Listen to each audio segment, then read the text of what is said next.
সংবাদ সম্মেলন ডেকেছে ইসলামী আন্দোলন বাংলাদেশ। তবে কি শেষ পর্যন্ত একলা চলার নীতিতেই ইসলামী আন্দোলন এগিয়ে যাচ্ছে? ইসলামী আন্দোলনের প্রভাবশালী এক নেতা গণমাধ্যমকে ইতিমধ্যেই জানিয়েছেন যে আলোচনায় আসন সমঝোতার বিষয়টি সামনে থাকলেও আরও কিছু কারণ রয়েছে যেগুলো জামাত সহ অন্যদের সঙ্গে ঐক্য থেকে বিরত রেখেছে চরমোনাই পীরকে।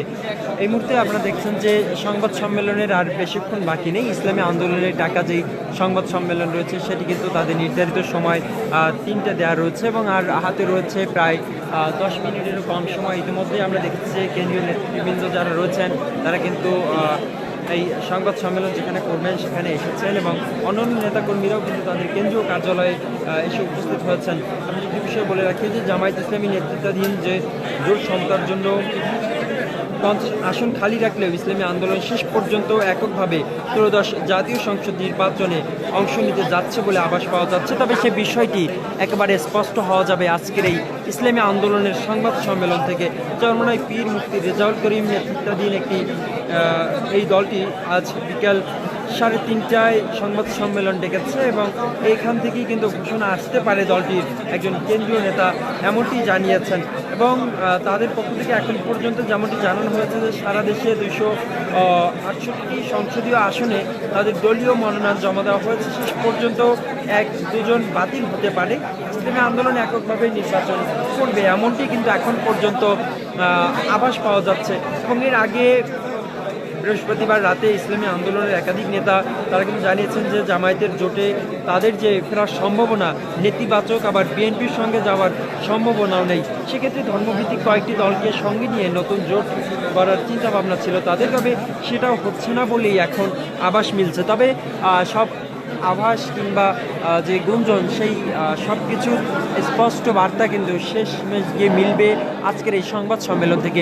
ইসলামী আন্দোলন এমন একটি সময় সংবাদ সম্মেলন ডেকেছে যখনই ঠিক এর একদিন আগে জামায়াত ইসলামী নেতৃত্বাধীন যে 11 দিনের জোটের আসন বন্টনের যে সংবাদ সম্মেলন ছিল এবং আমরা দেখেছি সেখানেও কিন্তু গতকাল উপস্থিত হয়নি ইসলামী আন্দোলন। ঠিক তখনই কিন্তু বিভিন্ন মহলে গুঞ্জন উঠতে শুরু করেছিল যে ইসলামী আন্দোলন থাকছে না এই জোটে।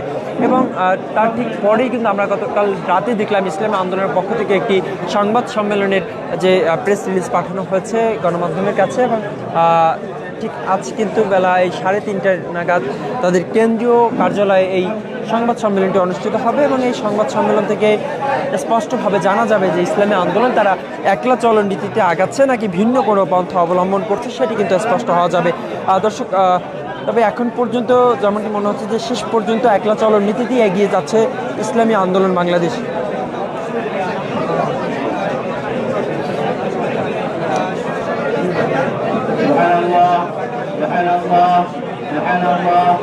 ইসলামী আন্দোলনের কেন্দ্রীয় কার্যালয়ে এই মুহূর্তে নেতাকর্মীদেরও উপস্থিতি রয়েছে। তারাও আসলে অধীর আগ্রহে রয়েছে যে তাদের দল আসলে শেষ পর্যন্ত কোন পথে যাচ্ছে সেটি দেখার জন্য। এবং আমি যদি বিষয় বলে রাখি যে ত্রয়োদশ সংসদ নির্বাচনের সময় ঘনিয়ে এলে এই মোর্চাকে নির্বাচনী জোটে রূপ দেওয়ার সমালোচনা শুরু হয় এবং এর মধ্যে মনোনয়নপত্র জমার সময় শেষ হওয়ার আগের দিন জাতীয় নাগরিক পার্টি, এনসিপি ও এলডিপি এবং তারপর দিন এবি পার্টি জামায়াতের জোটে যোগ দিয়েছে এবং কিন্তু ইসলামী আন্দোলন, বাংলাদেশ খেলাফত মজলিস সহ কয়েকটি দল এনসিপির জোটে আসা নিয়ে আপত্তি তুলেছিল এবং শেষ পর্যন্ত মামুনুল হকের বাংলাদেশ খেলাফত মজলিসকে রাজি করানো গেলেও ইসলামী আন্দোলনের সঙ্গে জামাত জোটের দূরত্ব কিন্তু বেড়ে গিয়েছে এবং গত 2 সপ্তাহে নির্বাচনের আসন সমঝোতা নিয়ে জামাতের সঙ্গে মতৈক্যে পৌঁছাতে পারছিল না ইসলামী আন্দোলন এবং তাদের মধ্যে কিন্তু আমরা দেখেছিলাম যে বেশ দর কষাকষিও চলছিল।